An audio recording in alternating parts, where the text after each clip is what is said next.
Hey everyone, welcome back to another episode of the Retro Gamers 129er. Larry here. And Anthony here. What's going on, Ant? How are you in snowy California? At this rainy point? California, rainy yes. California. Everything's going well. It's we're getting a winter here. Finally. Which good. is great. Yes.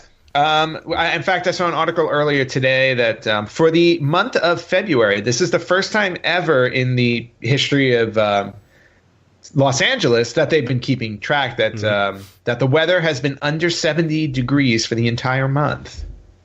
Wow. So, winter.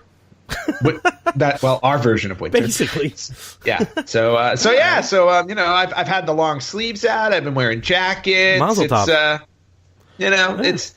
It's cold. Our version of cold. Good. Well, it sure is snowing like crazy right now out here in New York, on Long Island. Yeah, no, we're getting some good, not like blizzard snow, but we're getting snow. I mean, it's still technically winter, so that's cool. I miss the snow. It's about as cold out here as John Tavares returning to Long Island. Let me tell you something. You Islander fans, and it includes you. You Islander fans are horrible That people. was one of the best games I've ever been to. One of the best atmospheres I've ever been in. And I've been to wrestling. And it felt like a wrestling. Disgusting. Please. He deserves it, the rat. No, he doesn't. He sure does. Let me tell you something. That man gave his first 10 years to the Islanders. And he tried to make a deal, and he couldn't, and he was very upfront about it. No, he wasn't. That's not on him. He sure wasn't. He said, don't trade me. Okay, we won't trade you. And then that's it. Done, free agent. I'm out of here. Islanders get butt kissed. They couldn't come to a deal, man. It happens sometimes. Nonsense. That's the way it works. But the reaction from the fans? Deplorable. Fantastic. Deplorable. This is why everybody hates the Islanders. What are you talking about? I can't wait to have to pay for those. Except for the tickets. 20 fans that show up for the game. What are you talking? No, not in Long Island. The worst move they made was moving that move. That game was supposed to be in Brooklyn. That was in Brooklyn. Tavares would have had a good game, but on Long Island, I'm sure. No, the Islanders are the equivalent of the Virtual Boy. Okay, how to me, dare you. They're the Virtual Boy of the National Hockey League. Oh boy! I mean, I know we got mostly Ranger fans listening, but there'll be a couple of Islander fans. Oh boy! But in any event. Maybe actually I should talk on Talking More Wrestling how I really feel like Islander fans are also big wrestling fans because half their chants are all from wrestling. So which wrestling's notorious for creating chants. That's why I felt like I was at a show.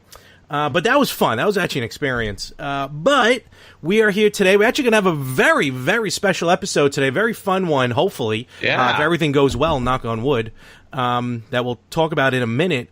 But before we get to that, Anthony, I got to say, and I've been waiting for these for a few weeks.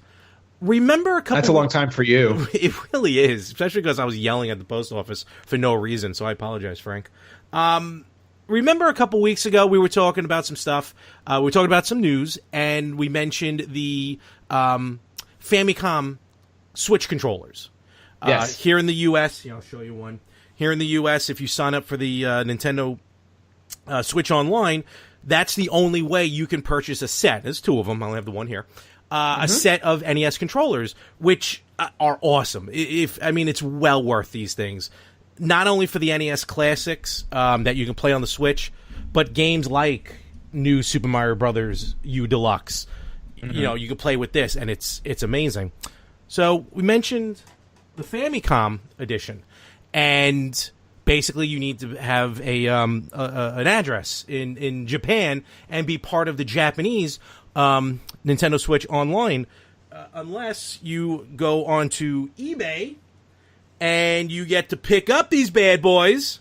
Nice. Right there. Very nice. I mean, the pictures have been up for a few days now on Instagram, but I'm telling you, these things are awesome. Yeah, they look great, and I love the microphone on Player 2. Not only that, my friend, it works. Yes. No, I know it works. So that's pretty awesome. The microphone works. It's. I mean, like, as soon as you go into the, it kind of works on the NES as well, but because if you create a separate Japanese profile, for those who may not know, you'll be able to access the Japanese eShop and download the Famicom Classic Collection. And like as soon as you go in, like if you play with the NES controllers, when you play with these, you get like a special color scheme in the menu for the Japanese Classic, which also works on the American Classic. But as soon as you go in, I thought it only worked in Zelda. I don't know what other games it works in that's on there. But yeah, you start talking and it comes right out of the screen on the television. It is fantastic. Well, your voice coming out of a TV kind of frightens me. Ah, there you go. So, very, very cool. I was so happy when it happened. It caught me off guard. It honestly caught me off guard because I just thought it was more aesthetic than anything else. But it's not. And the controllers are a little, which I think were even regularly, a little smaller. Yeah. A little smaller. Well, they're a little smaller on the actual Famicom too. No, that's what I'm saying. Yeah, I think a little shorter. But the rounded edges are comfortable. So yes. Very cool. I'm not going to say how much, but yes, they are expensive, but not really as expensive. If I think this, I'll tell you because it's no mystery because you can look at it online. After shipping, the NES controllers cost me like $75. So I'm going to say like for what I paid here above and beyond, including because I got free shipping, quote unquote. So, to ship from Osaka to New York, honestly, I don't think the price was that bad in the long run. Run. So well worth it. And they are on eBay as we speak. There are other people selling them. So honest, I pick them up, especially if you're a controller. It's weird when the Switch came out. I don't know if you noticed this, but because I know a friend of mine at work, Peter, I'll give him a shout out. Like he does a lot of he's collecting controllers, like the Switch controllers, and there's people out there like collecting all like the limited edition physical releases of digital copied games, from like those bums over at Limited Run. So, Nintendo we talking about Switch, Limited Run is awesome. I have my Night Trap. I've got my Dragon's Lair. They can bite my shiny white ass. So, I meant to say shiny metal ass. So yeah, I was gonna say language. Wow, it was gonna get bleeped anyway, but I screwed up the Bender line. So, I know he collects controllers as well, so it's weird. Like, Switch has also become like a collector's system for all these different controllers that are available. So, definitely, I think if you're on there, definitely check it out. I think well worth it to purchase these controllers. I'm very happy about those. And cool. I will end it on this. The reason why I yelled at the post office twice already, once we've discussed about my clothes, and another time I've had issues with the post office with stuff getting delivered, not just from LA. And this was another one. It got to my post office 3 days ago, and it wasn't coming to the house. And I think they blocked me on Twitter because they would barely respond to my DMs. Maybe, I wonder if Frank is holding your mail. Well, no. In the long run, what happens is because it's an international shipment, I have to go pick it up and sign. No, I have to sign for it and pick it up. Okay. Well, then that makes sense. Yeah, so... Yeah. So that really wasn't the post office fault? Nope. It's yours. That was totally my fault. But I did find a new branch out here, which I was actually shocked about. So, that's good. That's good to know. But yeah, so that's cool. Speaking of that cool, I mean, well, first of all, Ian, anything with you happening this week? Anything new with the gaming or... No, I've been, I'm still knee deep in Dead by Daylight. I'm kind of obsessed with that, but but I'm playing with friends, so it's kind of a social thing now. That's good for you. Very good. Exactly. I've made friends. I'm very excited. Which system are you playing it on? PlayStation 4. Have you even played it for the Xbox? Yes, I have it for Xbox One as well. Along with Friday the 13th, I have them on both systems. And for some reason, I'm more comfortable playing Friday the 13th on my Xbox with my Xbox controller. More comfortable playing Dead by Daylight on PlayStation 4 with my PlayStation controller. And at what point will you purchase it? It's just the way the buttons are mapped. At what point will you purchase it for the Switch? Oh, no. So you can play it on the road. Yeah, I was just going to say, I mean, I've already got it on those two. I was tempted to get it on my PC, and I stayed away from that. because then I'll just get fired at work. So I think we'll just leave it at that. All right. And outside of that, I mean, on Saturday morning, I got the urge to play Legend of Zelda to celebrate its 33rd birthday. So I live streamed that and played through it, and that was pretty awesome. Yeah, you did it in just under 2 hours. I think. A little under 2 hours, yeah. Which is pretty good. Sometimes it takes me 2, sometimes it takes me 2.5. I tend to get lost in the 8th and 9th level sometimes. The 9th level is god-awful confusing. Yeah, well, the 9th level you can get caught in a loop. But but the 8th and 9th, the 8th and 9th level, for some reason, I can't remember the maps like I can the other 7. So, I kind of powered through it this time. Right. It was pretty good. Yeah, good. And I can play that game. I can play that game ad nauseum. I don't know how many times I've beaten it. It's still it's still rewarding to me. I still remember it was when you were living back in New York, and a bunch of us went to New York Comic Con, and I happened to have had it on my 3DS, and I think you beat the game while we were still waiting online to get in the building. Oh yeah. Or to get into the con. The con wasn't even open yet. Yeah, no, I definitely did. I mean, that is my game. Fun, that is the game. It's like that's the game I can just pick up and plow through whenever I want to. I don't blame you. One more thing to mention that I happen to notice on the Switch. I know Nintendo, deal with it, people.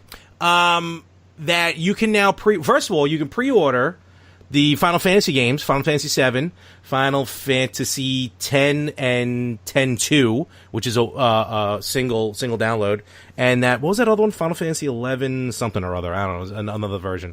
Yeah, I know. I think it's 12. So you can 12. Yeah, you can pre-purchase those. Those are coming out, and I also saw, which I didn't realize, Resident Evil 0, Resident Evil. I'm assuming they're the GameCube versions. They may be the HD remakes that came out recently, not Resident Evil 2, but like the ones for it, and Resident Evil 4 separately, all coming out on the Switch. So that's pretty cool. Yeah, no, the Switch is definitely stocking up on some catalog titles, which is great because with the portability factor in it, it's just it's a no-brainer if you like those kinds of games. And finally, there's a shout out for Mario, our friend Mario over there at the Rough Cut. The new Toe Jam and Earl game. Yes, Toe Jam and Earl back in the groove. Yeah. I heard it's really good. I heard it's really good too, but did you know that one of the executive producers on the game is Macaulay Culkin? Like Macaulay Culkin? Really? I had no idea. Macaulay Culkin. Yeah. Is he the one that started I wonder if he was on the Kickstarter video. He might have been. I don't know. But I was reading an article the other day, and they're like, yeah, he's an executive producer. And I was like, really? Okay. I was like, he must have really liked the first one. He's really dipping his hand into everything. That, wrestling, a little bit of everything. Well, and why not? Well, he's Macaulay Culkin. That's, he's got to get back in the limelight somehow, and I don't blame him. Kevin McAllister all grown up. Actually, he did a really funny skit on the Edge and Christian show where they reenacted the Hogan-Andre bit on Piper's Pit. Oh, hysterical. Nice. Hulk Hogan, I think they called him. Hulk Hogan. So, Ant, why don't you tell the people out there what we have happening in just a few moments? Yeah, no, in just a few moments, we're going to be having on our show clinical psychologist Dr. Anthony Bean, and he's going to be talking about his book, The Psychology of Zelda, where he actually dives into the psychology of the Legend of Zelda series. Pretty much what the title says. Yeah. But so Larry and I are both really excited about this. Yeah. I mean, it's nice to have not only a guest, but like an official psychologist. No, and you can say it, a real guest. A real guest. Real guest. A guest that is not a friend. We love our friends. We do. Exactly. But and plus it's a very interesting topic. It is. Larry and I have read the book. Yep. So and I loved it. I know, Larry. I know you've been reading. You struggle a bit. But it's okay. I know my words. But no, it was a really intriguing book. So we're looking forward to speaking with him, and we're going to be doing that in just a few moments. All right, so we're back, and as you can see, we've added to the group here, and like the Triforce of what we're going to be talking about today, there's now a third party with us, and we want to now welcome Dr. Anthony Bean to the program. No, thank you. Welcome. It's great to be here. Yeah, well, we're happy to have you, and you're our first clinical psychologist on the show, and we're kind of honored to have you as that. And at the same time, we're not trying to tell our listeners that they need any type of mental help or anything. Not at all. Nope. But we're glad to have you on, and this is going to be a good chat, a good subject matter that a lot of us are quite enjoying. And if I'm in the upper square, the gentleman below me is going to really enjoy the topic as well. And, yes. But first, let's get to know you. If you can tell us a little bit about yourself, kind of introduce yourself to our audience. Sure, absolutely. I am Dr. Anthony Bean. I'm a licensed clinical psychologist here in the state of Texas, and my clinical focus is on geeks, gamers, and nerds. And so that's my primary population I work with. Any sort of adolescent, adult. I have 55-year-old gamers, which is hilarious to me because they weren't born into that generation. Yet they're like, I feel a pull into it. It's so cool. And I'm the obviously author of or editor of the Psychology of Legend of Zelda. And I also did another book, which is the Clinician's Guide to Working with Games and Gamers. And I also run, I should probably say, a nonprofit called the Telos Project down here in Texas. And we have 13 different clinicians who are all trained on how to work therapeutically with video gamers. That's awesome. And, it's, reading and yes, with the book, we're going to touch on the book here in a moment. And, me personally, I just never thought of that, kind of genre of like game therapy. The only type of game therapy and I think it's awesome. The only type of game therapy I ever heard of is the relationship between Tetris and PTSD. And I've mentioned on the podcast before, my father, Vietnam veteran, has PTSD, but growing up, he always played Dr. Mario. And this was before these tests came out. And later on, I finally put two and two together. I'm like, Dad, this is why you're playing Dr. Mario. It's it's soothing you. He's like, no, what are you talking about? It kept going on. But no, now he's aware of it. Now he knows about it. But this is a very interesting section of the quote unquote market with the game therapy. That's I think is going to help a lot of people, especially in the long run. Mm-hmm. Yeah, I've played video games all my life. I can't tell you. I talk to my mom on an almost weekly basis, and I'm trying to think of one time, of a conversation where she doesn't talk to me now, but you're like, and I thought these things were bad for you, and I punished you, and you were grounded. There was one time in my life I was grounded for a year because of video games. Oh, wow. Yeah. There you and specifically Ocarina of Time. Wait, what did you do during that game to warrant a 1-year grounding? Banning, if you will. There's lots of things that I did, but that was the culmination. That was the straw that broke the camel's back for my parents. It's a really weird thing. And so I was playing, and if you guys remember in Ocarina of Time, there is the part when you go to the fish where the silly fish, big fat fish king has to slowly eat away. Yep. That takes 90 seconds or so. And I was like, I'm going to save this. I'm in the middle of a cutscene. We're going to be great. And my parents won't even know that I did this.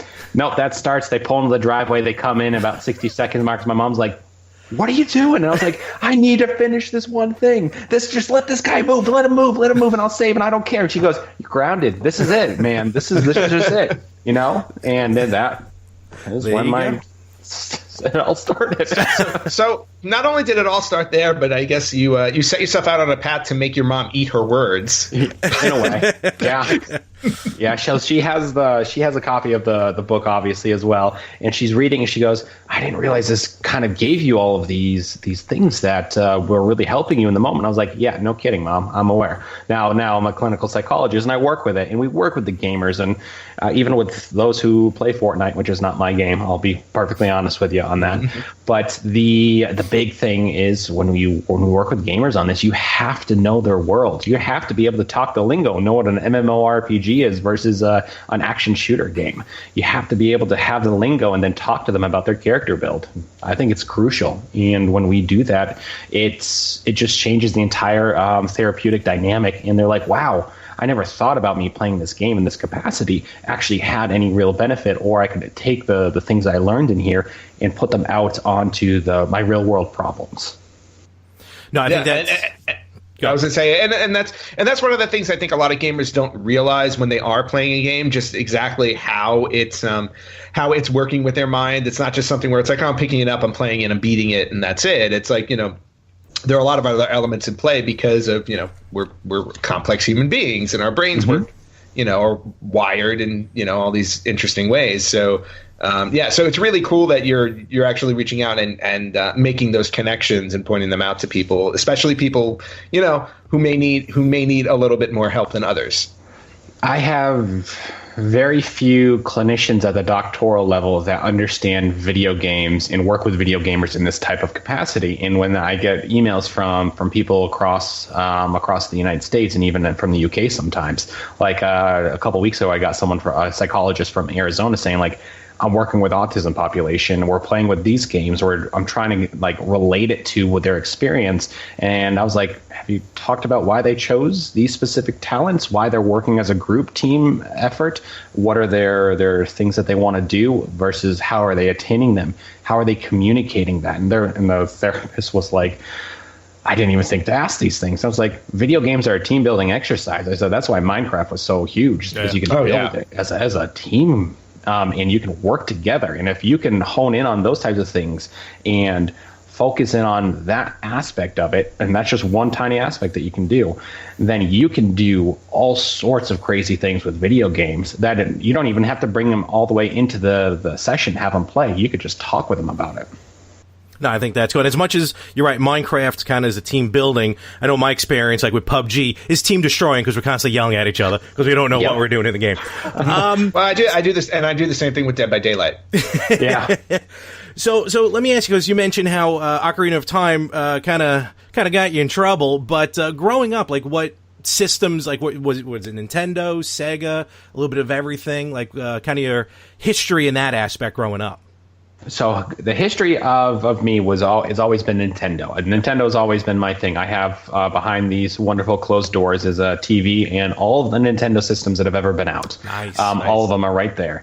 I refurbished them myself. I looked how to do it and just made sure that everything works. And so it was Nintendo and Sega. I used to have the Game Gear, a Genesis, and I wanted to get the Dreamcast, but that was too expensive at the time. Yeah. So I didn't get that, unfortunately. But I also had, when I went to college, I went into a little bit of Sony and then kind of fell out of love with Sony and their stuff. And mainly Final Fantasy was the big thing that I would end up playing on there, and Mega Man Legends and the PS1.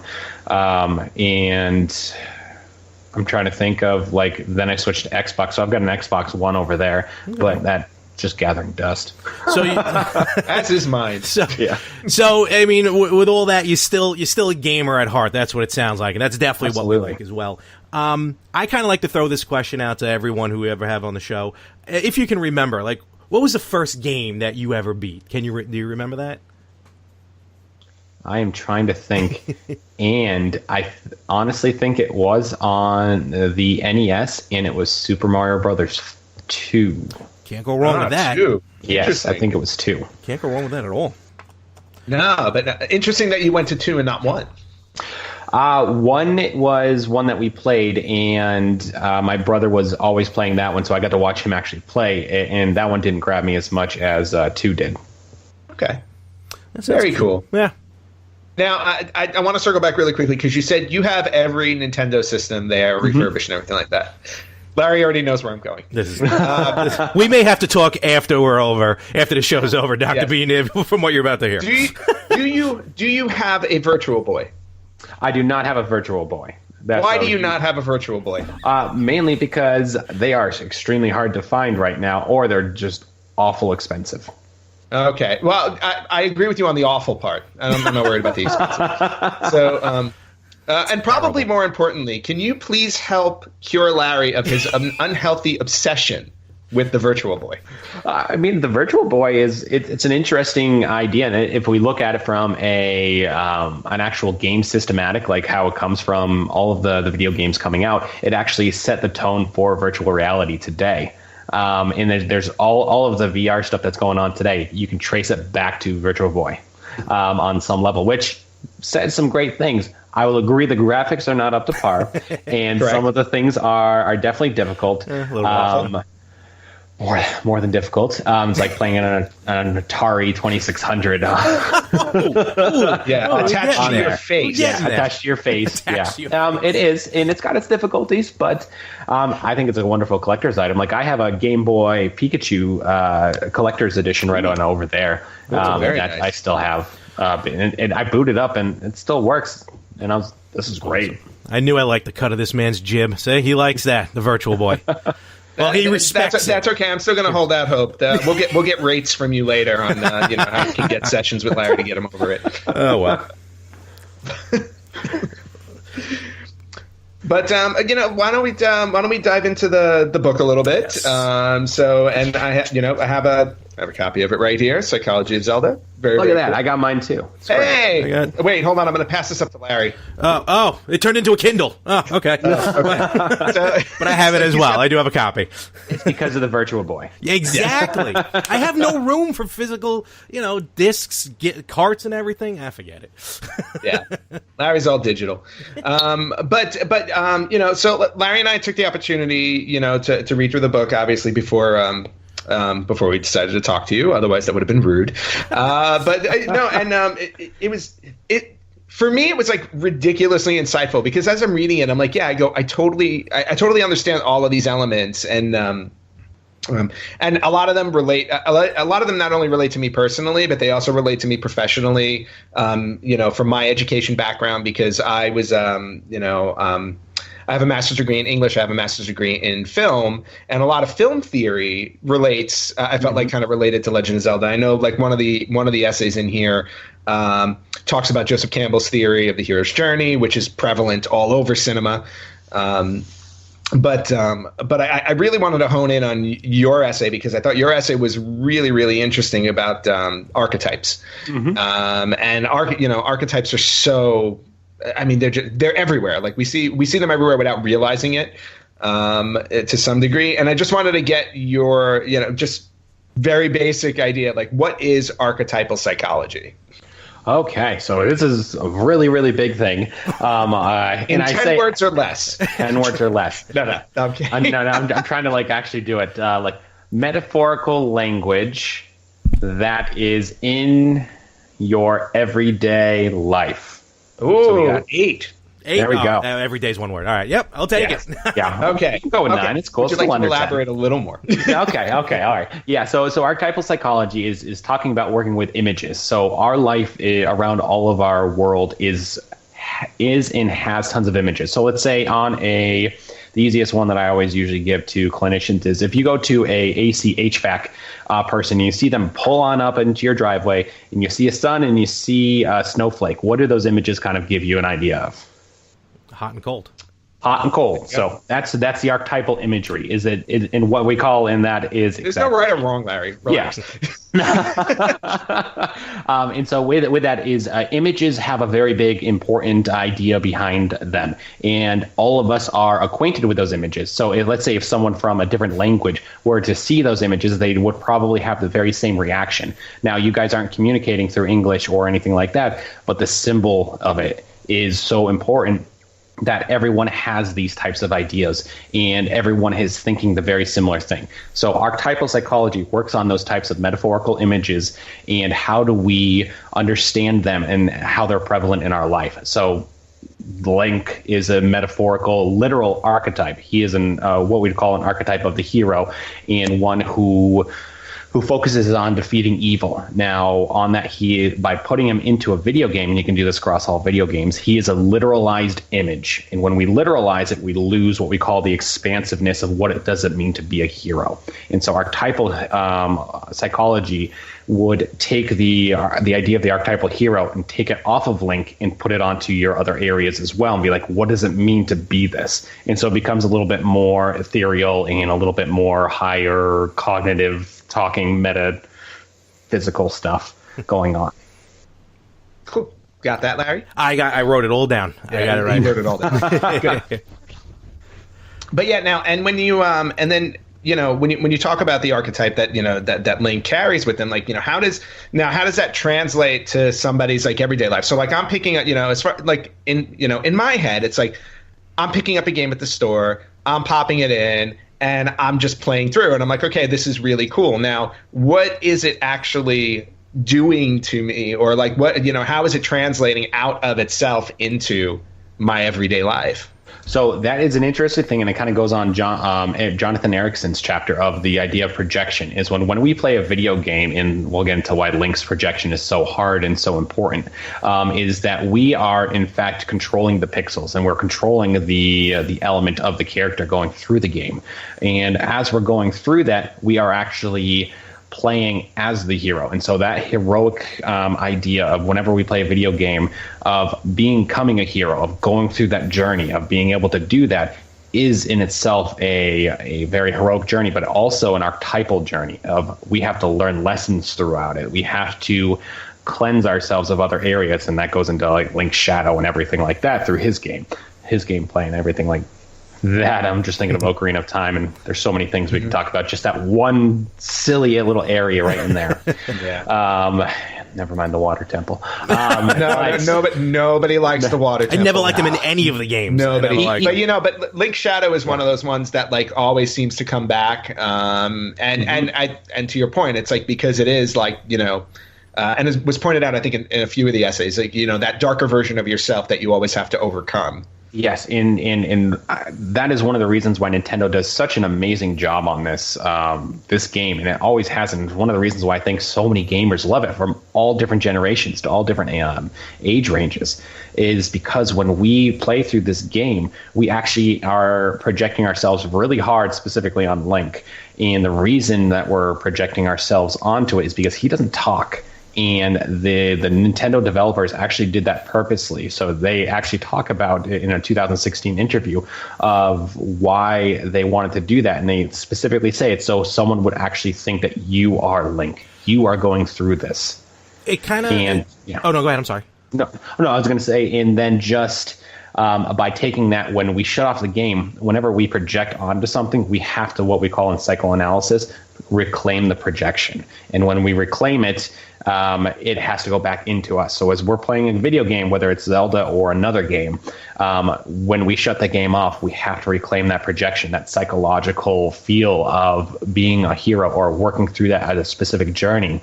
And it then becomes a part of us. And that's really where we work with that archetypal psychology. Gotcha. I was gonna say like that whole projecting yourself on Link. The reason why Link doesn't talk is they want kind of everyone to feel like Link. It's kind of the same thing. I think Stan Lee said it. Why Spider-Man is like head to toe one of the only superheroes who's fully masked head to toe. So that way, like everyone can imagine themselves being Spider-Man.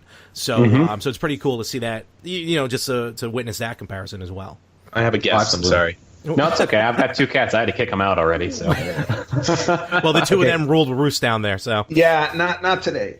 Actually, his name is Link. There you go. Fantastic. Mine are Ares and Apollo. So Greek gods going forward. Very nice.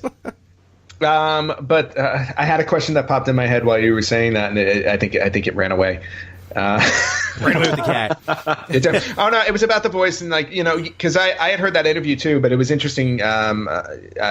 It's interesting that even all the way up until Breath of the Wild, that they still managed to find a way, because you have to be, especially today, you have to be clever to work your way around that, because every game that you play now, all the characters talk. They get serious voice actors to play them all. I was like, but Nintendo is very fastidious when it comes to Legend of Zelda. Yes. And even with Breath of the Wild, which to me is arguably like one of the most beautiful games I've ever played. Also the only game I've put 100 hours in, I think. But just the fact of you can still go through the entire experience. Link does not utter a word, and it's still so rewarding, and you feel completely immersed in it as you're going through it. And it's just a testament to what Nintendo does. But at the same time, like you said, it's it always comes back to us, the player. Yes. So it's just really cool. And then do you think now, I know you've talked about these pieces, but did you specifically choose the Legend of Zelda series Are there other series that you were considering when you were working on this, and you just fell on Zelda, or is it because Zelda's a favorite of yours? Zelda, I have played every Zelda game that I can think of on all across the DS, Game Boys, everything. And so for me, Legend of Zelda was super impactful because you always start off as an orphan. And what a lot of people don't know about me is I'm actually adopted. So for me, Link was a super powerful character for me to project upon and overcome a lot of the stuff, because I'm going to use Ocarina of Time because it's my favorite. But yes. I mean, even in the beginning, he is ostracized, not just by not having a parental figure, but the whole entire village ostracizes him heavily. And that right there was like, wow, growing up, being adopted, having kids know that, make fun of you in school, do all sorts of bullying stuff, and it's terrible. But that was a solitude game that I could go to and be like, well, I'm super powerful in here, and I'm growing and I'm learning through these journeys. And how do I encompass this, but also work with it in a really healthy manner? And so for me, that was one of the big ideas of why I wanted to do Zelda, because it's something that I can probably talk to almost any video gamer that's coming in, and they're like, I know about Legend of Zelda, at the very least, if not they've played one of them. Yeah, those archetypes that you mentioned in your portion of the book, orphan, temple, hero, villain. The orphan one, I never really put two and two together playing all the Zelda games. Just figure they just kind of just start off the way they start off, starting on level 1 and then you work your way up. But it was pretty. I felt that was one of the more powerful archetypes, besides like the hero villain, which kind of to me went hand in hand.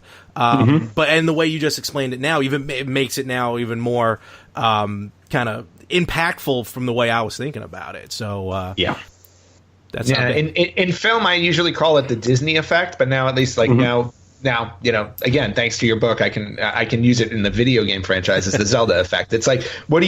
You start with an orphan. The Link effect. Zelda's already good to go.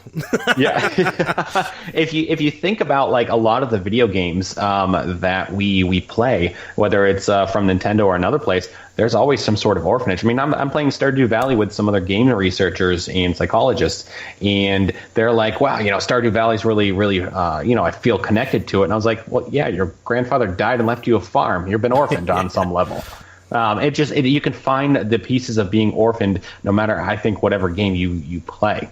Whether it's you not having any figure or you starting off with no one to support you on some level, or you're losing a friend or something else along those lines. I think it's super, super impactful. And the games that use it accurately are the ones that we keep on seeing over and over and over. So Legend of Zelda, we see Mario on some level, be orphaned on, we don't know who his parents are. And he's getting handed off Yoshi to Yoshi.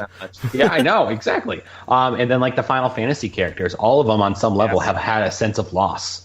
And that sense of loss is where a lot of the characters and why we grow from that. And that's that post-traumatic growth chapter that's so important, that can be extrapolated and placed upon anything. Like the purpose of this book wasn't just to give Zelda lovers an idea of the book overall, but it's also for like clinicians and parents to read this, to be like, wow, this makes sense of why this game is so powerful for my kid, and to use it and have a discussion around those things, because heck, why shouldn't you have a discussion about this? Oh, no, absolutely. I mean, obviously it's the ultimate way for parents who connect with their kids, because video games is such a large part of everybody's lives these days. Yeah. But you just touched on something I wanted to bring up also about post-traumatic growth, because one of the essays in your book specifically focuses on Majora's Mask and as a symbol of grief. Now, Larry and I go back and forth on Majora's Mask all the time because I absolutely love it. And I wasn't crazy about it at all. He wasn't crazy about it at all. More gameplay than anything else. And but because I couldn't play it, I couldn't get into the story of it. But Anthony, I know, you definitely loved it. Yeah, no, I absolutely loved it. And I guess, after reading that essay about it, I'm wondering if the game itself, because it's not just us. I know a lot of people that have a love-hate relationship with that one specifically. And I'm wondering if it's polarizing because of the subject matter. And maybe it's a subject matter that either people are unwilling to, experience or have not experienced, and that's what maybe causes an issue with that game. Well, if we think about Majora's Mask, if we compare it to all of the other ones that are out there, it's really not considered, in my opinion, a really open world game. And I think that if we look at all the rest of the Zeldas, all of them can be really open world. You can go to them at any time. You have to go back and traverse these things multiple times in multiple areas, depending on what kind of weapons or what type of things that you need to do. Majora's Mask is different because you have to continuously reset the clock, so all your progress is done and reset. And if you don't get all the masks to get Oni Mask, then you're like, why am I doing this? This just seems like so repetitive, and why would I want to keep on doing that? I think that's one of the reasons why a lot of video gamers are not a big fan of that one. Me personally, I had a lot of fun in it because I would then take the Oni Mask and just go defeat all 4 of them really quick in one day, and I'd be like, "This is great, guys! I saved Clock Town. We're good." And those people deserve to be saved. They do, even though they're caught in this little bit of fear of being like, well, I see this giant moon coming down, and I know it's going to destroy us in 3 days, but we're going to still have this festival. Yeah, we're throwing a party. We're going to throw a party. We're going to die. And this party needs to happen. And looking at that particular essay with the Kubler-Ross model, the 5 stages. Now that I see that in Majora's Mask, I'm not going to lie to you. It kind of is going to make me want to play it, just with that whole new aspect to it. I'm probably the gameplay itself is still going to drive me nuts, but if I can get through it and kind of see that work its way through, I think that gives a whole new dimension to the game. It does, and I think that when they created that specific game, I think that they had an idea of what they were doing, even though they've never gone on record and said that they did. I still think that they had a purpose, because when you think about how that game starts, is we can think about it in a couple different ways. Is that Link is grieving about the loss of Navi, and then this other thing happens, and he either falls and hits his head, and he's working through everything in what we call the unconscious, and the game itself is playing in the unconscious, and we know Nintendo likes playing Dream World constantly across all of their games. So this to them, this makes really much sense that he's working through the loss of it overall. Versus the other idea that he then dies and becomes the skeleton in Twilight Princess. So there's kind of a different thing. But I mean, my opinion, I think that they could be really hand in hand. That he's working through the stages of grief in his unconscious, and eventually all the Links have to die at some point. But they come back and they keep on pushing. So why couldn't it be both on some level? That's deep right there. I know. I think that's about as deep as we can get it, right? Yeah. That's as deep as I can handle. No, that's awesome, though. Now, are there any Zelda games that you think though maybe don't fit into this format? Because I feel like your book touches on pretty much every one of them. Even in, I'm trying to remember which essay I read it in, but even Hyrule Warriors made its way in here somewhere, which I found interesting, because it's pretty much just a fighting game, and yet there's still some elements to it that play in. But do you feel like there are any that kind of separate themselves from any of these? From as in being like a better game, or one that doesn't really kind of fit into that timeline feel of it? I would say one that doesn't fit into the timeline feel, or maybe even not playing on all the archetypes or anything like that. I would probably have to say Spirit Tracks, honestly, from my thing. I feel like that's an outsider game, if that makes sense. On the bubble, you're playing with the archetypes on some level, but it's different. It has a different feel to it, and the main progression is really working on with the train and getting those types of train parts to eventually go and defeat the evil person in the game. But for me, that was honestly probably one of the most least enjoyable games. Never mind the end boss fight when you have to do, I don't spoil alert, when you have to do the stupid little twirl thing. That it's the controls on that are crap. And there's can be so many times that it just felt like I'm spinning. Why isn't this working? And I'd get killed, and I was like, this is crap. That and with those, because that came out on DS, and that's when all those games coming out on DS were specifically taking advantage of the controls. So I agree with you there as far as like Spirit Tracks, even Phantom Hourglass to a point. I think they were just designed to take advantage of the DS of the system that they were on.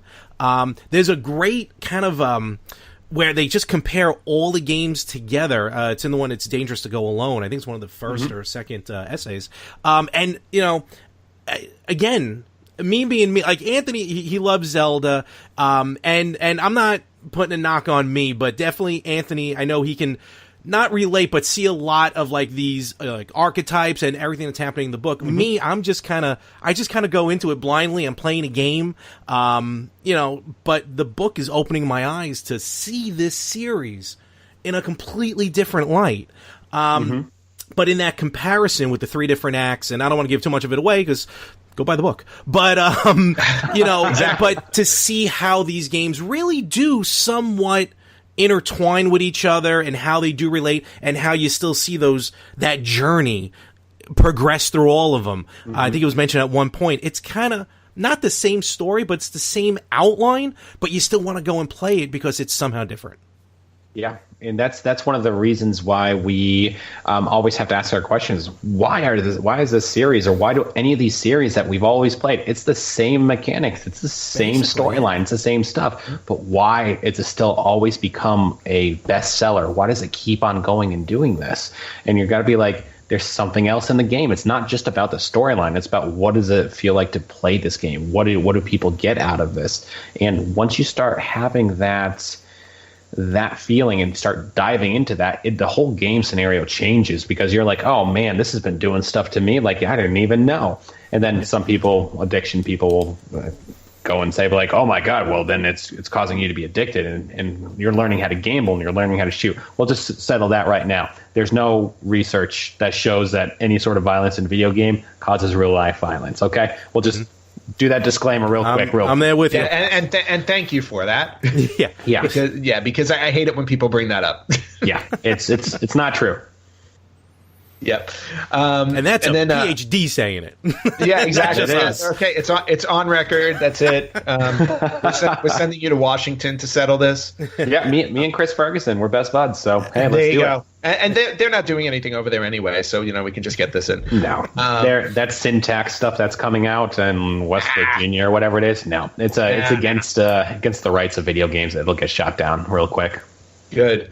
And there was I think I had one other thing I wanted to touch on in the book also, because I felt like this was probably one of the more pivotal things that Zelda has done as a franchise: the gender roles. Yes. And how the gender roles play, because reading that essay, it literally, because it's something I've actually thought of as I've been playing through the games, and specifically the role of Zelda in the games, and how much she's evolved from just being a princess in peril to an active part of the story to take down the villain in the more recent games. And I just thought, like, if you can touch on that a little bit and discuss, like, how that gender role is pivotal in in this franchise.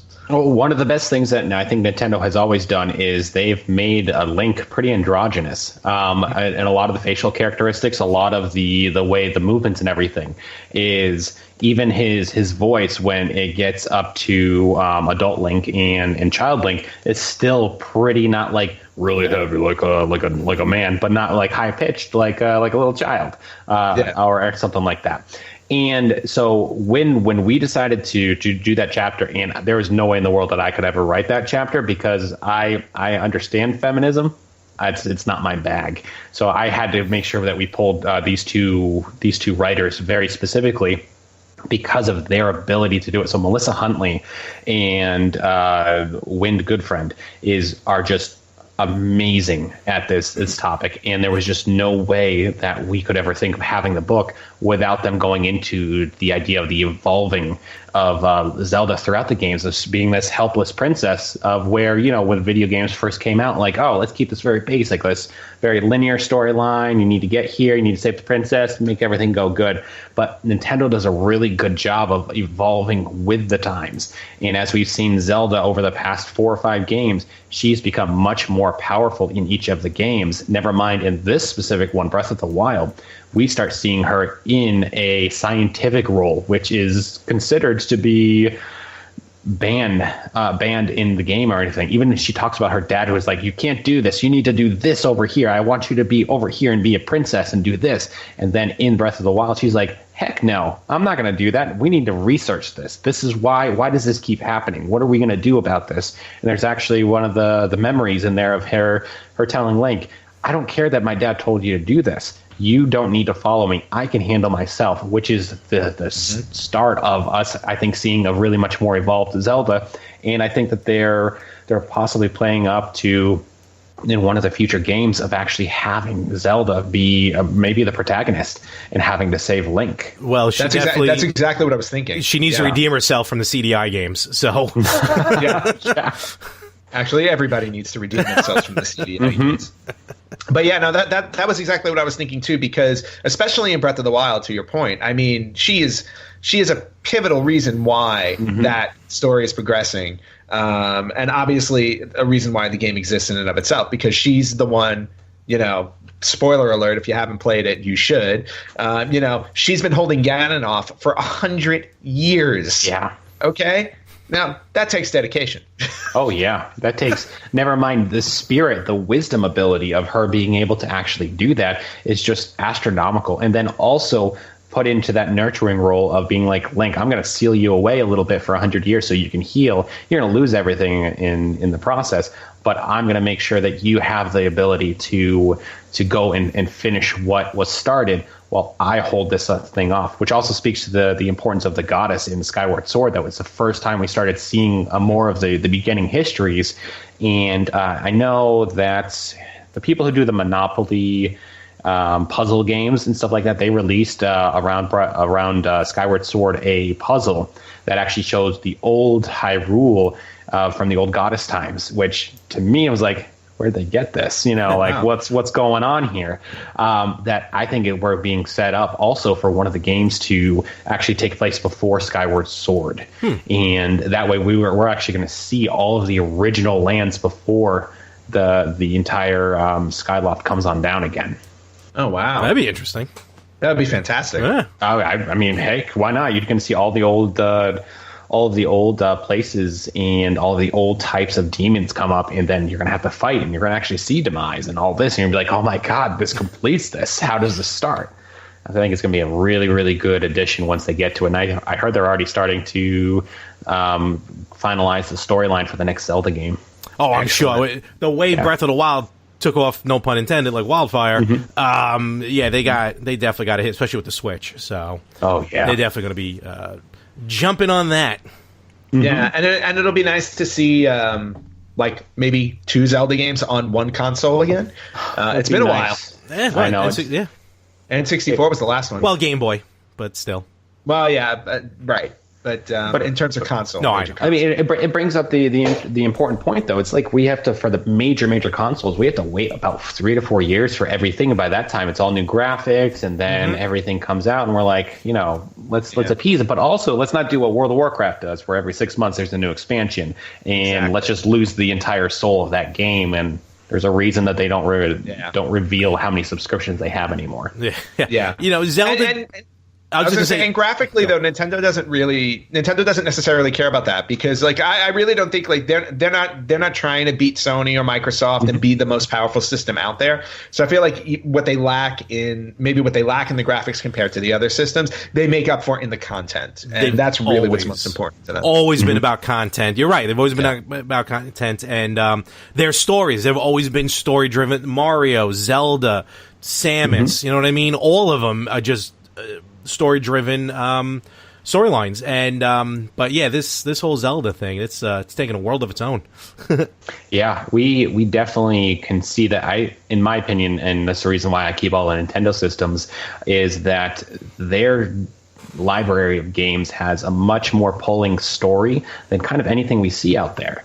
I think Horizon what's that? Zero Dawn. Yep, Zero Dawn was the closest thing that Sony kind of came to besides The Last of Us, and that was very story driven, and they saw tons of success with that. And then they put out all these other crap games, and everyone's like, "Oh, this is okay," but nothing takes off. And it's like, you're losing your heart, you're losing your soul. Focus on the storyline. Take the time to do it. Just don't pump out a game. Focus in on why gamers want to play that. Yeah.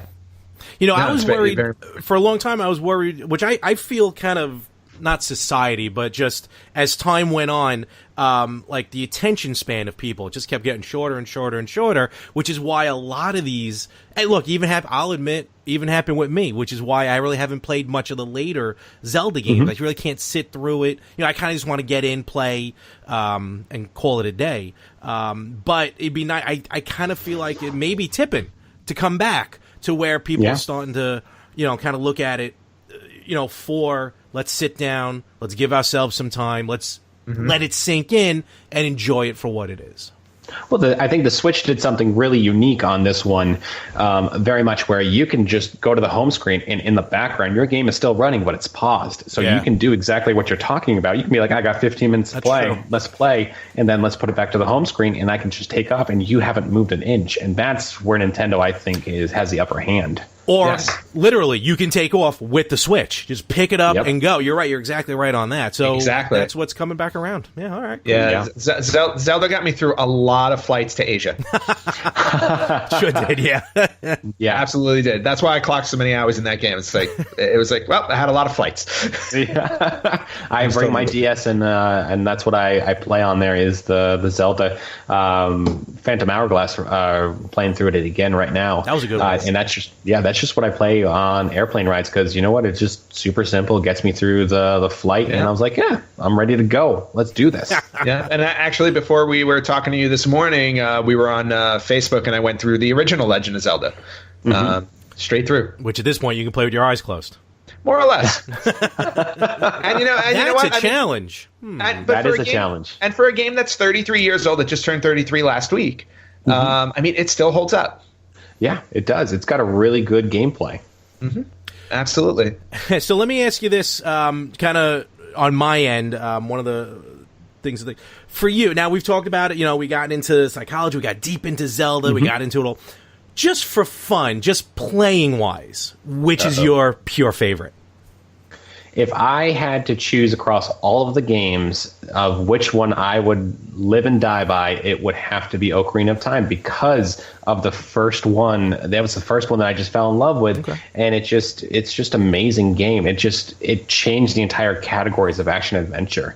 They were really ahead of their time, and for me, that's always going to be the most powerful, and followed very closely by the oracles of seasons and everything about Those are hidden hits, in my opinion. Yes. And you just started playing one of them because I just started playing Ages because I was never a handheld fan. So Larry knows this. Something about playing on a smaller screen drove me nuts. So I never played any of the Zelda games that were handheld. So now I'm starting. There you go. now I'm actually going back to play them all because I have a retro system that I bought in Japan that you can just slip the handheld games into and play. So I started Oracle of Ages, I believe, was the first one I started. Ages you started playing, yeah. Yeah. But those two, I played Seasons. I got to finish up Seasons, and I'll hit up Ages. Seasons I bought originally. Ages I bought on 3DS.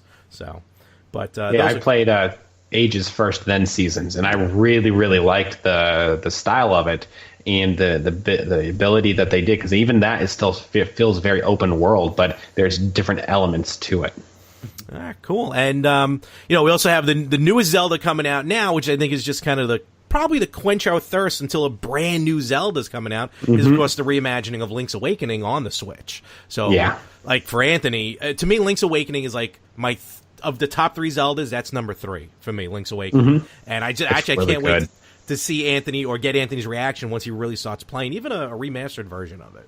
Yeah, because I've never played it, so and it'll be great. And I'm already loving the art style that they're doing. I know Larry and I have gone back and forth about it. Purist, but, you know. Yeah, he's like a purist, but like Game Boy. I like it when Nintendo takes those, gets bold and makes those decisions. Like I remember everybody talking about how Wind Waker looks terrible. They've completely gone away from it. No, it isn't going to be good. And Wind Waker is an amazing game. It's fantastic. Absolutely. Yeah. So it just goes to show you that Nintendo's not afraid to take those risks and make it look good. So Link's Awakening, it's interesting the style that they're going in because of that. It's got that little cartoonish vibe. I was like, but at this point, after 33 years, I completely trust them. Yeah, and that's the same thing as a lot of people that I see that are like, oh, graphics. And I'm like, hey, if graphics is your number one thing, then, why are you even touching Nintendo? Because Nintendo's not, like we've already talked about, is not really, like they're always going to have a pretty good processor and a pretty good everything of what they're doing. But their main focus isn't necessarily on that very heavy detailed graphics. They want to see you enjoy the game. Mm-hmm. Exactly. That's what it's all about. Mm-hmm. Cool. All right. Well, I know I'm out of questions. I think this has really been awesome. But is anything else that we didn't touch on that you want to bring up? Or I'm trying to think of we did a pretty good job. Oh, we didn't really talk about Shadow Link. No, we didn't. Oh, that's true. Let's and we should really circle back to that because I think Larry deals with Shadow Link every day. I may. No, and actually Shadow Link as well. Shadow Link seems to be, I think, except maybe in the first game, but majority of the series is always kind of there. You're always kind of fighting, and you'll explain in a moment. It's kind of like that. Kind of fighting yourself. Yeah, absolutely. So it kind of plays into really well with the idea of projection, archetypal psychology, and knowing who we are as a Jungian stuff idea. So we always have an idea of who we are, how we've seen ourselves, but there's always what we call a personal shadow. And that personal shadow is, you can tell what your personal shadow is by things that annoy you in other people, because those things are things that you don't want to accept into yourself. And likely on some level, you are doing those same things that you don't like other people to do. It's a fun little psychological experiment for any of the listeners. I'm going through my head right now. Yep. You're just like, oh, crap. Man, and so the idea of Shadow Link in Ocarina of Time is so important because if you look at it, you are going through in that chamber. You are looking at the reflection of water, and water is archetypally the idea of cleansing. And so in that battle, you are cleansing yourself in the idea of your shadow. However, I think what the most important aspect of that entire battle is that Shadow Link is not going to engage you until you draw your sword first. And that right there is the most powerful and metaphorical and archetypal idea of how you work with your personal shadow. It's just going to be there. It's just going to look at you. It's just going to keep on paying attention to you, but not doing anything until you personally engage with it. And you have to make a conscious decision to do that. And that's one of the reasons why Shadow Link is so important, because when we look at the hero's journey for Link, he has to cleanse himself in order to obtain the ability to hold the wisdom from Zelda itself, or have her trust him enough to focus in on that wisdom and use the courage to then fight the power, in a sense. And if I recall correctly, if we look at the actual triangle sets, I think pretty sure wisdom and courage are on the bottom, I think, and power's at the top. Yes. And so it gives a really good imagery of you need to have the wisdom and the courage in order to support power. There we go. And perfect balance. And also, to me, one of the only good things that came out of Zelda 2. With Shadow Link. I enjoyed Zelda 2. It was just completely different. But, that kind of made me make a correlation to Larry, too, because now it makes me touch on, it's not Larry that likes the Virtual Boy, it's Shadow Larry that likes the Virtual Boy. And only until Larry can overcome Shadow Larry will he continue to like the Virtual Boy. So I'm going to hold out hope that he'll get over this. Hashtag Shadow Larry. Or maybe you're the one who likes the Virtual Boy. Wait a minute. Hold on. No, see, now definitely not as proof with the Virtual Boy that I have in my possession that that's going to meet an ill fate. It hasn't happened yet, though. I'm going to go back. I'm going to re-listen to this whole thing. I'm going to psychoanalyze you. Oh, man. But anyway, yes.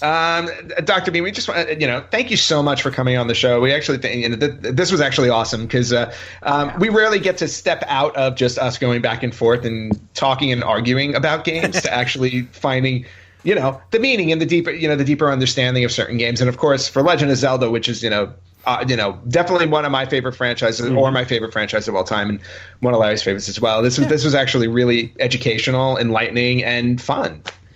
Did you guys see on the forward of the book that we actually got Zelda Universe to write the forward, which is a huge deal because I can tell you right now they don't like to write things, and big places like that don't like to do it. But thank goodness to Shona and her husband down in Australia that I had a long 3-month conversation with them about what do they think that they could do, and they wrote just such an amazing introduction forward to it. Yeah, no, and I did read that, and I think it's a testament. It really is a testament to just how meaningful and important this book is. It's not just it's not just a casual run through of the games or anything like that. I mean, you really are touching on something completely new, different, and like I said, very important. I think to gamers, or and not just necessarily Zelda gamers, but just to gamers in general, because learning the aspect, these type of aspects that exist in these games will lead you to look for those in others, and not only that, reflect on yourself and how you're actually experiencing video games. Like Larry said earlier. He was more of like a surface player. He's like, but now he's starting to think more about, why. I'm looking to find. I'll find Majora's Mask on one of these systems. Yeah, I honestly am going to stop playing that and try it again. Yeah, it's totally worth it. Yeah. And like me and a couple of the other major game researchers or game research psychologists and clinical psychologists, we always go to the PAXs. I don't know if anyone ever tries to go there, but we love talking to gamers. Are you kidding me? We go to all 3 PAXs. The one down here in San Antonio. We'll be at East in a few weeks, and then we'll be at Seattle's again in August. And we just love to do it. And so we're going to try to kind of do the Final Fantasy, I think, one next, because I already have a giant list of types of things to go through. And like, even an idea. Here's some of them right here. There you go. I was going to say Final Fantasy is a tall order, but yeah. It's a tall order. Just make sure you touch on 7 and Eris so I can cry when I read that. Yep, it's got to be there. It's got to be there. Oh yeah, it's absolutely necessary. So, can we find you anywhere? Like, you want like a social media, anything like that? What do you got? Yeah, absolutely. I'm on Facebook. You can find me through Tony Bean or the Bean Professional Psychology Services. There's the Telos Project, which is the nonprofit that I've talked about that I work with, and I'm on Instagram and Twitter as @VideoGameDoc. Oh, awesome! And we'll put links. We'll put links in the description. No pun intended. In the description of the shows. And Dr. Bean, thank you very much. It was absolutely awesome. And definitely, go check out the book. When it's there, you go. And we even got copy right there. And actually, we're actually going to be. You guys sent us a couple of books, and we're going to be giving these away to two of our fans on our Facebook page. So be on the lookout for that. Absolutely. The Psychology of Zelda. Look for it everywhere. It's at Barnes & Noble. I just went back to the one down here in Fort Worth, and they, as soon as I signed them, they said they were gone in an hour. And so they bought a whole bunch more. And so I went in yesterday and signed all of those ones. And then it's going to be on a special table across the nation, actually, of new releases starting in 2 days. 2 days, cool. I think. Yeah. Oh, fantastic! Awesome. I will hit up my Barnes & Noble, and I'll take some proof for you. Yeah, absolutely. Please do. Here they are in Glendale, California. I'll find them on Long Island. I gotta find them Barnes and Noble, but I'll find them. No, awesome, good stuff. Keep up the amazing book. Best of luck and everything. And again, thank you very much for being on the podcast. Thanks for having me. I think we're done. That's it. The end. Is that it? Or is that all we're doing? What's going on here? No.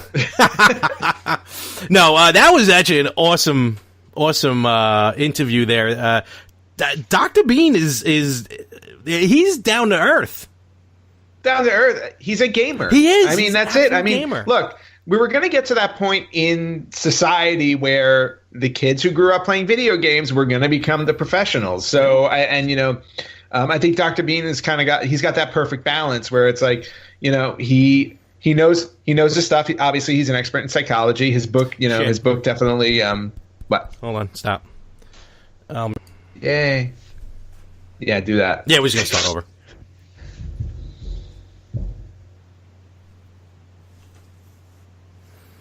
Well, Larry, I don't think we can really top what just happened on our show this week. So I think we should call it quits. I think that's it. Dr. Bean, thank you first and foremost again, Dr. Anthony Bean. Thank you. It's what was so awesome about it, and I know you were in contact back and forth. You were the liaison for us. I wasn't and I don't mean it in a bad way. I wasn't expecting him to be a gamer like he is. I just figured he'd be, a PhD, doing the research, doing this. But he lived it. He played these games. He knew them. Yep. So that's what made it even more interesting. And honestly, gives not only, as I mentioned, makes me rethink these games, and honestly makes me want to go play Majora's Mask. And I'm feeling so nostalgic. I mean, I don't have it on N64, but I have one of those collector's editions on the GameCube. Those very expensive Zelda collections, hopefully, on the GameCube. And, I may just dust that bad boy off. If I knew where my Wii system was, I'd use that. But I'll dust off the GameCube, stop playing that, like I mentioned.